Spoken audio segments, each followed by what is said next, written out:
নামখানায় আবারও ম্যানগ্রোভ নিধন করে চলছে বেআইনি মাছের ভেড়ি তৈরি কাজ।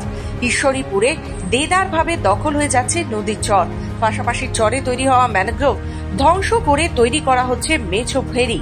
বুলডোজার মেশিন দিয়ে কাটা হচ্ছে মাটি। প্রতিটি প্রাকৃতিক বিপর্যয় এই ম্যানগ্রোভ সুন্দরবনকে রক্ষা করে, যেখানে সরকারিভাবে সুন্দরবনকে বাঁচাতে প্রচুর পরিমাণে ম্যানগ্রোভ রোপণ করা হয়েছে। আর সেই সময় কিছু অসাধু ব্যক্তি প্রশাসনকে বুড়ো আঙ্গুল দেখিয়ে বেআইনি কাজ করে যাচ্ছে প্রকাশ্য দিবালোকে। নামখানা ব্লকের অন্তর্গত একেবারে প্রত্যন্ত একটি গ্রাম ঈশ্বরীপুর। এই গ্রামটি একটি দিকে হাতানিয়া দোয়ানিয়া ও অপরদিকে সপ্তমুখী নদী বয়ে গিয়েছে। প্রতিনিয়ত এই গ্রামের প্রধান সমস্যা নদী বাঁধে ভাঙন।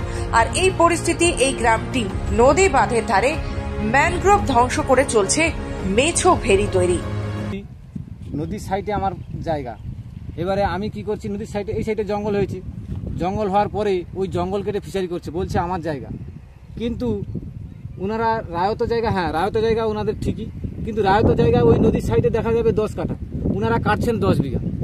আমাদের কাছে কথা হচ্ছে, আমরা গ্রামের মানুষ, আপনার 10 কাঠা জায়গা, 10 কাঠার জায়গার উপরে আপনি ফিশারি করুন, যাই করে করুন, কিন্তু আপনি নদী বাঁধে 10 বিঘা জায়গা কেন ঘেরছেন? এই নিয়ে আমাদের সঙ্গে অনেকবার ওখানে গেছি, অনেকবার আমরা বাধা দেওয়ার চেষ্টা করছি গ্রামের মানুষ, কিন্তু ওনারা কথা শুনেননি।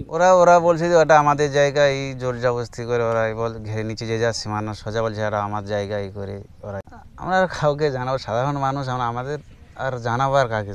বনকর্মীরা আসে যখন তখন দেখে চলে যায়, যে ওরা অ্যাকশন নেয়, তারপর আবার ঠিক কয়েক বছর চলে গেল, আবার সেই কাটা আরম্ভ করে দিল।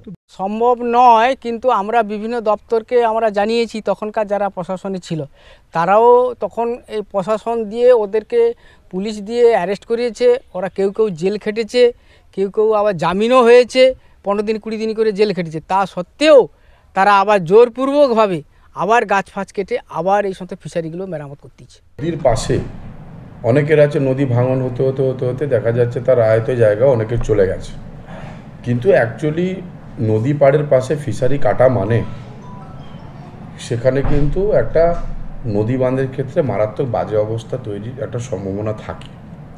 কারণ আমরা সুন্দরবনে বসবাস করি, সেই দক্ষিণ সুন্দরবনের প্রান্তভাগে যেখানে আমরা থাকি, সেখানে আমরা সাইক্লোন, আমফান, ইয়াস, বুলবুল এসবের সাক্ষী আমরা আছি।